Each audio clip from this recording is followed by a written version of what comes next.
Good afternoon, and oh, wait, it's evening. Good evening, and welcome to WANA Live, the reading series of the Writers Association of Northern Appalachia. I'm your host, Damian Dresick. This is your other host, Christina Fasonic. And are you in a different time zone, Damian? No. I've started now that the semester has started. I've kind of gotten used to my good afternoon, such and such students, meaning a class, and it kind of went on autopilot there. And I sort of looked out the window and realized that, not for all I know, people are going to watch this later, and they'll say, "How do you know it was afternoon when I was watching?" so you look like you are feeling somewhat better. One of our hosts was under the weather. Well, I have a lot of makeup on to hide my rather ghostly appearance, but I might lose my voice during some part of this broadcast, but hopefully I'll maintain, because we have an awesome reader on tonight. We do. I could not be more pleased. It's one of the major authors from Pittsburgh that I've so hoped to have on WANA Live. Tonight we have a special treat. We've got Jan Beatty, her seventh book. Her seventh book, but American Bastard won the Red Hen Nonfiction Award in 2021. The Body Wars was published by the University of Pittsburgh Press, with which an institution with which Jan has maintained a very long relationship. Jan has worked as a waitress, abortion counselor, and in a maximum security prison. For 15 years, she directed the creative writing program at Carlow University, where she ran the Madwomen in the Attic workshops. So let's bring on Jan.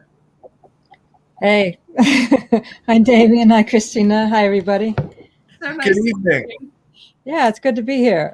Whatever time it is, it's good to be here. Right. So I guess I'm going to start reading. Is that right? Yeah, this is for those of you who know Jan as a poet. This is her first big memoir. My only big memoir. I have faith, Jan. I have lots of faith. All right, let's disappear and let Jan get to it. Okay, yes. Thank you. Okay, so this is the book. Here we go, American Bastard. And I'm going to read a short bit from here, and then we're going to talk a little, I think. So it focuses on adoption, and I was born in a place called Rosalia Asylum and Maternity Hospital in the Hill District of Pittsburgh. The dedication for the book is, this is for the lost ones who never knew where they came from. This is against the ones who pretended the loss never happened. And sometimes people will talk about adoption in strange ways, and they'll come up to me and say, yeah, I always thought I was adopted, which doesn't really work for me. It's kind of like a jokey sort of thing. And so I decided to start the book with this introduction. And this begins with an epigraph by the poet Lynn McMahon. The tree was shaken from the inside out, the party greenly winding the interior stair, then abruptly stilled, as if drunkenness, resting there, summoned the suddenly weighted doubt. Let's talk about the tree, the shaking. After the shaking is done, after the child finds out she's not of this family, that there's no one she looks like, shares blood with, that her name is not her name, her family is a lie, her entire life is a lie, there's no more tree. Maybe you're saying, I felt that way. I always thought I was adopted. Please, let me stop you. You weren't. Talking about the motherless self, Betty Jean Lifton says, those who know their mothers cannot imagine what it's like not to know the woman who brought you into the world, what it's like to be forbidden by law to see her face, hear her voice, know her name. No one can imagine it because it is unimaginable. Maybe you're saying, I had the same thing. My mother died when I was 10. Please, let me stop you. I'm sorry for your loss, but this is not that. As tough as that was, you know who you are. You have a family, a face, a bloodline, a medical history. Maybe you're saying, at least your family wanted you. Please, let me stop you. Maybe you missed the part when I said the adoptee's family is a lie. Her name is a lie. She has no grounding in the world. And besides, this chosen baby crap is the biggest lie to ever come down the pike. This is not about measuring sorrow, but this one's about you, how you can't seem to imagine, not even for a second, how it might be for someone who doesn't know who they are without boomeranging back to your own life. Try it. Try staying with the foreign idea that a baby is born, then sold to another person. Stay with it. There is the physical trauma of the broken bond. There is the erasure of the baby's entire history. There are these hands that have a different smell, a different DNA, reaching for the baby, calling it theirs. Stay with that for a while. No talking. So the book starts out with a section that imagines Rosalia Asylum and Maternity Hospital, and it was a place where young women would go there and have their babies there, and then leave them there and go. And of course, Rosalia then functioned as an orphanage, and I spent the first year of my life there, as far as I know. So I started this section with a quote by Wanda Coleman, who I love. I stole it back because it was mine from the get-go. All shook up, a rumble, mama burped, and there I was. Take these rhythms as evidence, my splendid rock and roll. After the tearing and rolling, you're an infant somewhere in a crib, in a room full of cribs. Someone is taking care of you. You don't know who. Who is the person who picks you up? Is it a woman? Is it a nun? There's no story in sight, no same loving face, blood of my blood face. The smells, the feel of the rolling and tearing are gone. Gone where? No face who has your face, no way of knowing who is who. What hands are these? Why are they different every time? There is no bonding taking place. The story is fractured here and forever after. Then strangers come to gaze at you, touch you, wonder about you. They decide to pluck you out of there and make you theirs. These strangers will take your name away and hide it. The government will cooperate. It will take months and months for this baby trade to be completed. A baby in exchange for money. Meanwhile, someone is feeding you. Is it a kind person? What do they smell like? You will never know these hands again. You will be taken to a strange place. People will start calling you the lucky one, the chosen baby. No one sees that your story is gone, that you are being handed off like a football.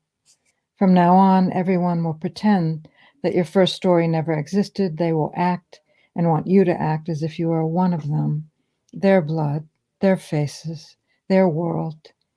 You know that to survive, you will have to do this. You will have to pass. But your new mother has dark hair and brown eyes. Your father has dark hair. Their noses are not like yours. Your white blonde hair shines sickly like the odd light in a bad painting.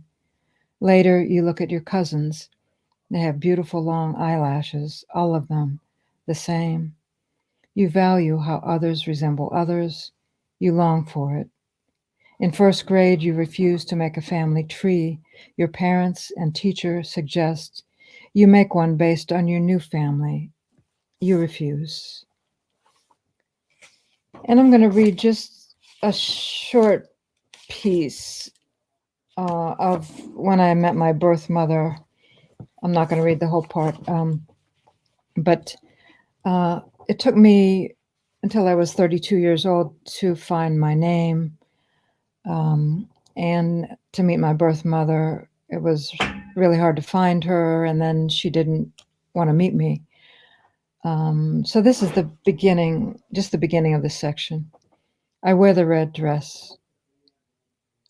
I drive downtown for the meeting, but I'm too afraid to go in. After 2 years, my birth mother has decided to meet with me after seeing an Oprah show on adoption. Why does Oprah wield more power than a flesh and blood daughter? I call my friend Paul, who works at the welfare office in the state office building, and he meets me at a bar in Market Square.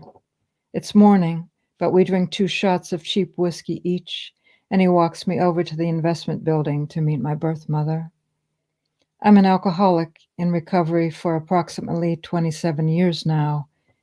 It seems crazy that I would go into that meeting after drinking, but at the same time, it seems that, of course, I would have a drink first. That was what I did. I meet the social worker who leads me to this closed room. She says, "You have 40 minutes." I walk in, and my birth mother has on a blue cotton V-neck dress. It may seem strange to focus on this. At the time, I worked as a waitress, didn't have much money.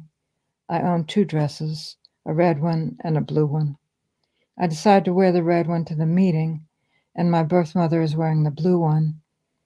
This is not about the merely instinctual. This is a book about what happened. It's not as though it's a common dress. A dark blue cotton dress, jersey with a V-neck and a thin tan string belt. There it is, on her body, the body that I used to live in, apparently. Apparently, because all of this is shocking more than strange, it's mind-bending, like the ground is sky and the sky is ground. I don't know how to describe it. I walk in, she jumps up and hugs me, and the hug is the real and unreal mixing somehow. It feels good, but I want to run.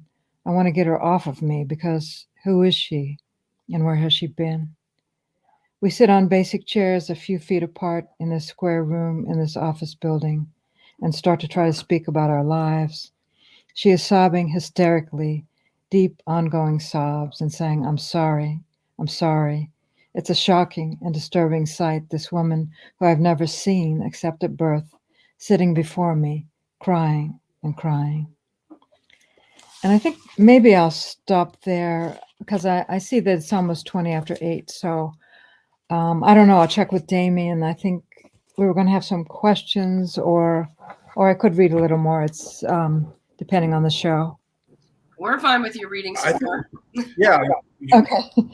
I could read a little more. Okay. She has short, dyed blonde hair, light blue eyes. While she sobs, I'm studying to see if this is someone, finally, someone who I might look like. The resemblance is there. It's not overwhelming, but her coloring, her fair skin, and bone structure seem to have some similarity to mine. Well, actually, mine to hers. You might think it cold and strange that I'm studying her in detail while she's crying. This woman who supposedly is my mother, but the body and blood is everything. Not knowing if there's another person out there who has your blood, who looks like you, that's everything to an adopted child. I was 32 years old when I met my birth mother, but at this first meeting, and still today, I'm the adopted child with a couple pieces of information. You might imagine, you might want to make it a magical, beautiful meeting between mother and daughter. If so, you would be projecting some cultural story onto this event. I didn't know this woman who I longed to meet and find. I had some questions. So here I am sitting across from her, the real and unreal colliding, holes in the air where something alive, something real might come through.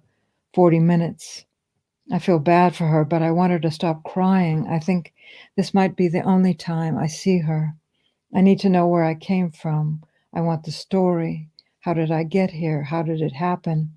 Why did she give me away? And the big question, who is my father? I want answers.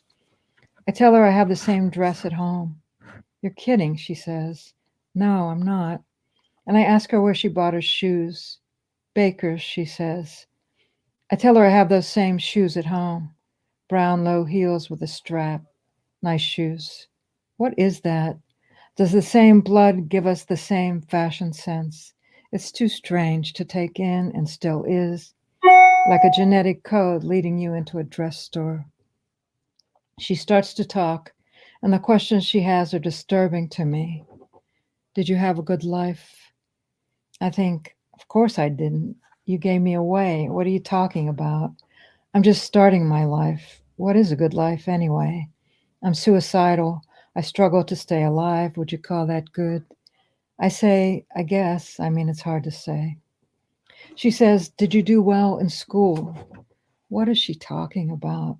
Why are we talking about this? I don't care how I did in school. And I'm 32 years old. Who cares about this? Obviously, she does. I say, yeah, I got a degree in social work. I'm a waitress now, though. She says, oh, that's wonderful. I'm thinking, what's wonderful about it? We're here in this jacked up room, and you're my fucking mother, and you're not going to get down to it. I don't want to talk about this shit with you. Do you have a boyfriend? She says. That's it. I'm the shell-shocked adoptee and want to like her and her to like me, but that's it. Yes, I have a boyfriend, but what does that have to do with anything? I say. She draws back, still crying. She says, I just want to know that you have a good life. I know, I say, but I need to know what happened. What happened? She says. Where I came from, who my father is, I say. She starts uncontrollably sobbing and grabs my arm hard. You have to promise me you won't look for him, she says. He's not a nice man. More holes in the air. How to get to something alive, something real. This woman, my mother, who I've never met, grabbing me, asking me to promise something so large. It's too much. She hasn't given me any information. She kept hold of my arm, her voice getting louder. You have to promise me you won't look for him. I promise, I say. I know that I'm lying. I want her to stop. I don't want to lie, but I want her to stop. This is supposed to be about real. This is supposed to be about truth. The time is running down. I say to myself, I'll look for him and I'll find him. So I'll stop there, and I just want to say that I would meet with my birth mother 2 other times, and I did find out that my birth father was a hockey player, a Canadian hockey player who used to play for the Pittsburgh Hornets, won 3 Stanley Cups with the Toronto Maple Leafs. It was a good story, but a real story. And so there was a lot of research and a lot of digging, and it's all in the book. But so I guess I'll stop there.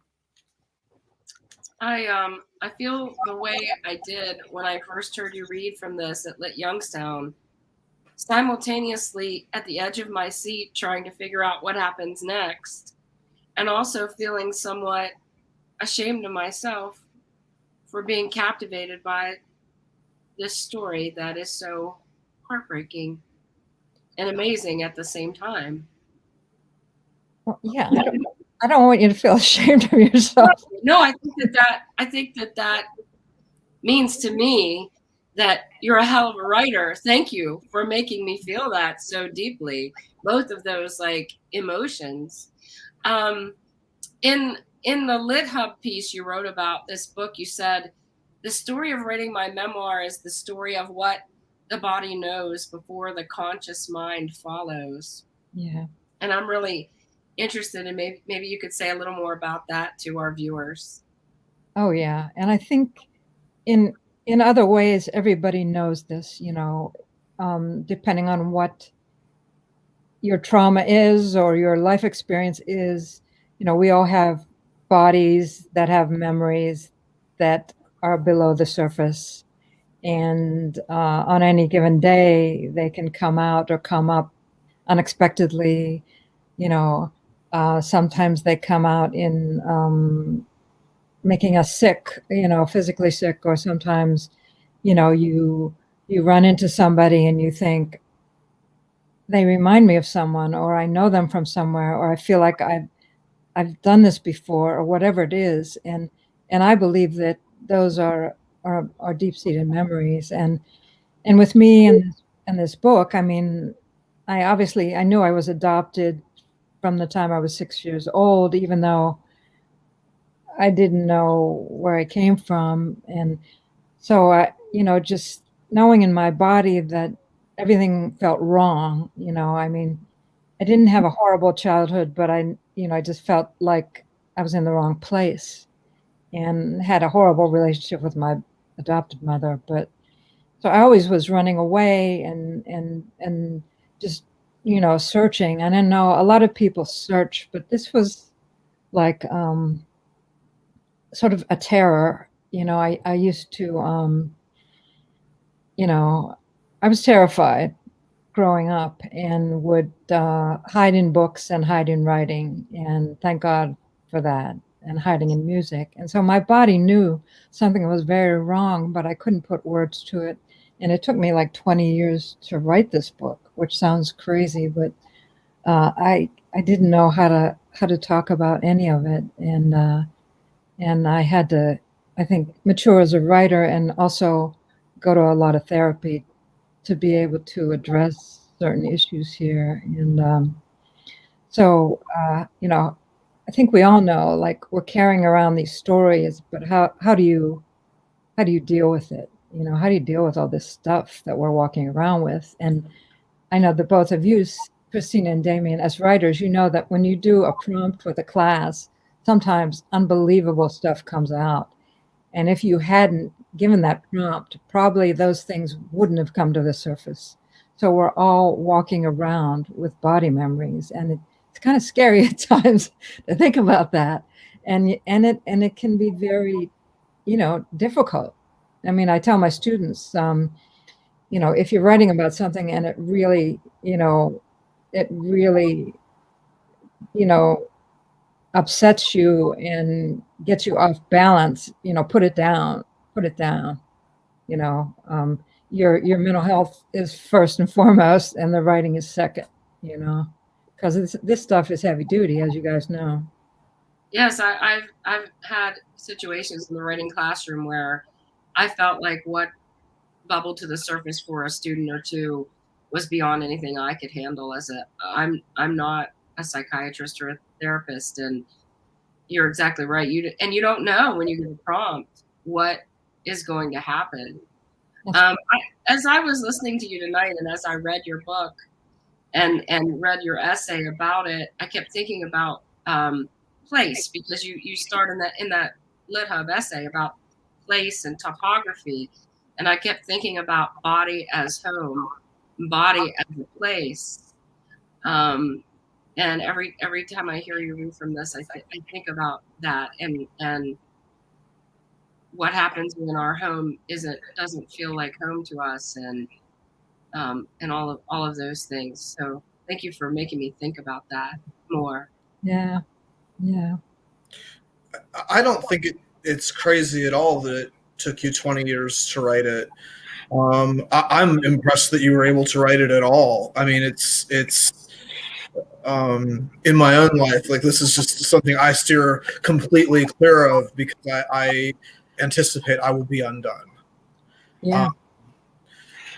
I am so impressed with the fearless directness that you use to engage your reader, and there's almost something conspiratorial, like you're engaged in this conversation, and yet you're sort of pushing them away with one hand too, and it's tactful, but at the same time you're pulling. There are no punches pulled in the least. It's such an impressive way of bringing people in, and I think it's almost requisite, because what you're doing is you're sort of saying, even though all of society is seeing this like this, and you've been trained to see it like this forever, bullshit. That isn't how it is. Yeah.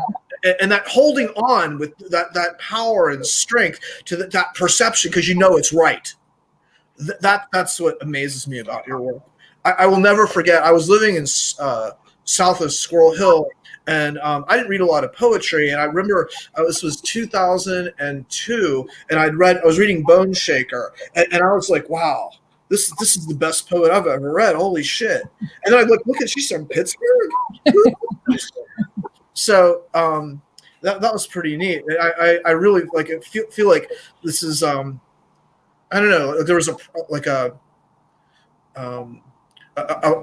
promise in Bone Shaker, and it's almost like American Bastard kind of brings that full circle. That I'm really gonna interrogate this. So I am ceaselessly impressed with your work, Jan. Well, thanks, Damien. I appreciate that. And, I mean, you're right about Bone Shaker, because, on the cover of Bone Shaker, there's a body that is dissolving. It's about the dissolution of the body. And there are some adoption poems in there. And what I was doing was writing some adoption poems. And I realized that was back in around the year 2000, 20 years ago. And I realized that when I was writing those poems, I was getting really screwed up, as a human writing those poems. And I thought, okay, I can't work on the poems when I'm out of town. I have to only do this at home because I'm getting really off base here. And that's when I had to, work on, I've always been working on adoption and therapy, but I had to really work on it. And because I didn't want to lose myself in this thing, and it was really, really getting to me. And along with finding my birth mother and having these meetings, it was all too much. So I think it had to be done gradually. It had to be gradual because I couldn't handle it any other way. But I think there is a connection between the body coming apart in Bone Shaker and hopefully the body coming back together in American Bastard, and I wrote it the only way I could write it. I mean, I got advice from people that I couldn't take. People told me to be nicer in my introduction to the book, to welcome people in. And I tried to write that.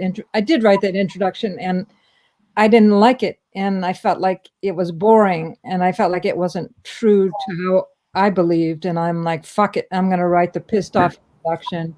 And in the book, there's a lot of anger in the book because I am still pissed off about how the culture views adoption. And that's an edge in the book that I want there. And also, I'm not against adoption at all. I just want to change the way we talk about it and think about it. And reach out to adoptees, absolutely. I thought that was actually the part of the brilliance of this book, is that, so many times as writers we're told, well, what about what she felt? What about? And I'm like, there's a time and a place for that, but not every time is the right time. Not every place is the right place. And I think especially, some voices and some stories that we are told this is the way it's supposed to be. This is the way you're supposed to feel, the way you're supposed to respond. But sometimes you get fucking tired of that. Like, no, this is what I felt. This is what I feel.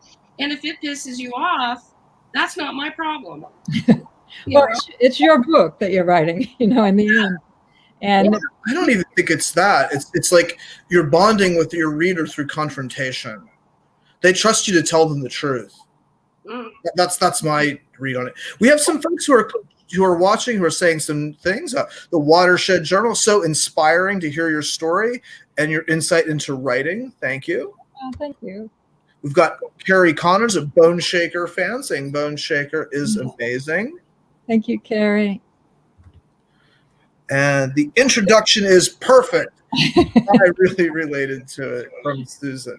Thank you, Susan. Any questions from people, or are we doing questions or no? We could do questions, but we don't have. We have compliments. Oh, compliments are great. Sometimes we get questions, and sometimes all we get are compliments, and I think there's a good combination of both. Sometimes we haven't had complaints, so I'm just kind of. It's true. We've never had a complaint in almost 2 years of doing the show. Wow, that's something. So, Jen, if you have a second, one of the things with I know this from your presentation at Lit Youngstown, but if somebody's kind of wondering what was going on with the idea of the tree shaking from inside out, and some of the other chapter titles, some of the epigrams, there's a story behind that. I was wondering if you could maybe share that. Sure. Yeah. Well, it had to do with the writing of the book and how I could do it. I had trouble writing the book. I didn't know how to structure it. And I had years and years of notes and poems to deal with. And so I just decided it was time. I was going to try to actually write the book, put it in some kind of shape. And I went to Brush Creek Ranch in Wyoming. It's a residency, a great residency. It doesn't exist right now, but I happened to take, I really happened to take this book with me. It was a topographical dictionary called, I think it's called Finding Home, excuse me, edited by Barry Lopez and Deborah Gwartney. Is it Homeground, a guide to the American landscape? Homeground, guide to the American landscape. Thank you. And so I just took this big fat book with me, because I love it. I love the book, and it was a dictionary, and I have a big fascination and connection with dictionaries from my childhood, because when I was growing up, I had this big fat dictionary, like really like, a couple feet thick, that my aunt had given me, and it had a red leather cover and had these silver rivets in it. It was so cool. And I kept it in my clothes closet, and I would read it every day. I was a weird kid. Let's just say that. No, I had one too. It was the Funkin' Wagnall. It was white with a big red. Yeah. I think it's perfectly normal. Well, look who's talking. Okay. So, yeah, write about that. You have to write about that, Damien. But I would read the dictionary to read it, and as a way of grounding and as a place of home. And so when I sat down to write this American Bastard book, I couldn't start. And so what I did was I went through the topographical dictionary, and I would just, until I found something that hit home, where I felt something. For example, there are topographical definitions such as infant stream is one of the definitions, or different kind of rocks or landforms in there. So I would use those as epigraphs, and somehow that enabled me to make metaphorical leaps to different parts of what I was writing about. And I felt grounded by these definitions. And I think it was really sort of a childhood thing that enabled me to do that. And then I didn't, it wasn't a plan. It wasn't a plan at all. But it ended up staying in the book, and which I never thought it would. I thought it was just a way to an end, means to an end to get to the writing, but then it stayed in the book. So it was kind of cool. I think that's awesome. I love that. Yeah. There was a lot of accidents, or maybe not accidents, but instinctual moves and cosmic events. They felt like, because I felt like I couldn't do it myself.